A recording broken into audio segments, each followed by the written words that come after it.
அஸ்ஸலாமு அலைக்கும் வரஹ்மத்துல்லாஹி பரகாத்துஹு. பிஸ்மில்லாஹிர் ரஹ்மானிர் ரஹீம். அன்பான சகோதர சகோதரிகளே, எல்லாம் வல்ல அல்லாஹ்வின் நல்லடியார்களே, இன்று நாம் காண இருக்கும் தலைப்பு கூட்டு குடும்பமும் கூடாத நடைமுறைகளும். வீட்டில் திரைகளை தொங்கவிடுதல். வீட்டிற்கு வருபவர்க்கென்று ஒரு ஒழுங்குமுறை இருப்பது போல் வீட்டில் உள்ளவர்களுக்கும் அனுமதி அளிக்கும் விஷயத்தில் வரைமுறைகள் ஒழுங்குமுறைகள் உள்ளன. வீட்டில் இருப்பவர்கள், வருவோர் போவோர், தெருவில் கடந்து செல்வோர் யாரும் பார்வைகளை செலுத்துவதற்கு வசதியாக வாசலை திறந்து வைத்து கொண்டிருக்க கூடாது. திரைகளை தொங்க போட்டு வைத்துக் கொள்ள வேண்டும். மேற்கண்ட வசனங்களிலும் ஹதீஸ்களிலும் வீட்டில் இருப்பவர்களும் இதுபோன்று அடுத்தவர் பார்வையில் படும்படி இருக்கக்கூடாது என்பதையும் சேர்த்தே தெரிவிக்கின்றன. நபி ஸல்லல்லாஹு அலைஹி வஸல்லம் அவர்களது வீட்டிலும் அவர்களது மகளார் ஃபாத்திமா ரலியல்லாஹு அன்ஹு அவர்கள் வீட்டிலும் திரைகள் தொங்கிக் கொண்டிருந்ததை புகாரி மற்றும் இதர நூல்களில் இடம்பெற்றுள்ள பல்வேறு ஹதீஸ்களில் நாம் காண முடிகிறது. தமிழகத்தில் சில பகுதிகளில் உள்ள முஸ்லிம் பெண்களிடம் ஒரு வழக்கம் உண்டு. அவர்கள் பேருந்துகளில் செல்லும் போது தாடி தலைப்பாகையுடன் யாரேனும் பேருந்தில் ஏறினால் அப்பெண்கள் தங்கள் புர்காவை நன்கு இழுத்து போர்த்திக் கொள்வார்கள். வெட்கப்படுவதற்கு இவர்கள் மட்டும் தகுதியானவர்கள், மற்றவர்கள் கிடையாது என்ற போக்கில் இவர்களது இந்த செயல் அமைந்திருக்கும்.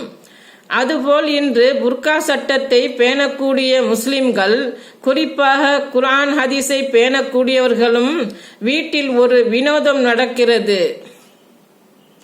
ஓரளவுக்கு மார்க்கப்பட்டுள்ள முஸ்லிம்கள் வந்தால் ஒழுக்க மரியாதையுடன் முறைப்படி அனுமதி அளிக்கின்றனர், பேணுதலுடன் நடந்து கொள்கின்றனர். ஆனால் அதே சமயம் கார் டிரைவர்கள், கொத்தனார்கள், தச்சர்கள், காய்கறி வியாபாரிகள், பால்காரர்கள், பூக்காரர்கள், வளையல்காரர்கள், சிட்டை வட்டிக்காரர்கள், தங்கள் வயல்களில் உழும் விவசாயிகள், வயர்மேன்கள், பிளம்பர்கள், குறிப்பாக பொற்கொள்ளர்கள் ஆகியோர் சர்வசாதாரணமாக வீட்டிற்கு வந்து செல்கிறார்கள்.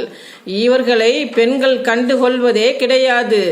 இத்தகையவர்கள் சமையலறை வரை சர்வசாதாரணமாக பவனி வருகிறார்கள்.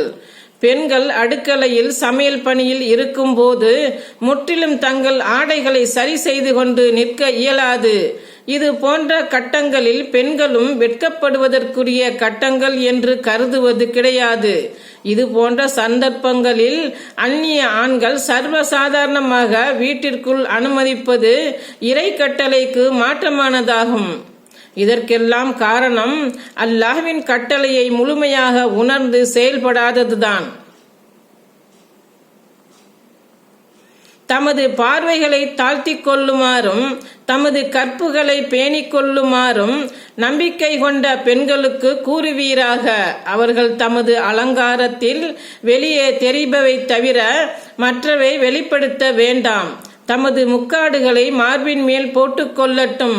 தமது கணவர்கள், தமது தந்தையர், தமது கணவர்களுடைய தந்தையர், தமது புதல்வர்கள், தமது கணவர்களின் புதல்வர்கள், தமது சகோதரர்கள், தமது சகோதரர்களின் புதல்வர்கள், தமது சகோதரிகளின் புதல்வர்கள், பெண்கள் தங்களுக்கு சொந்தமான அடிமைகள், ஆண்களில் தள்ளாத வயதின் காரணமாக பெண்கள் மீது நாட்டமில்லாத பணியாளர்கள், பெண்களின் மறைவிடங்களை அறிந்து கொள்ளாத குழந்தைகள் தவிர மற்றவர்களிடம் தமது அலங்காரத்தை அவர்கள் வெளிப்படுத்த வேண்டாம்.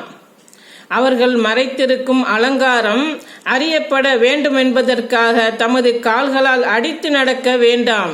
நம்பிக்கை கொண்டோரே, அனைவரும் அல்லாஹ்வை நோக்கி திரும்புங்கள், இதனால் வெற்றி அடைவீர்கள். அல் குர்ஆன் அத்தியாயம் 24 வசனம் 31.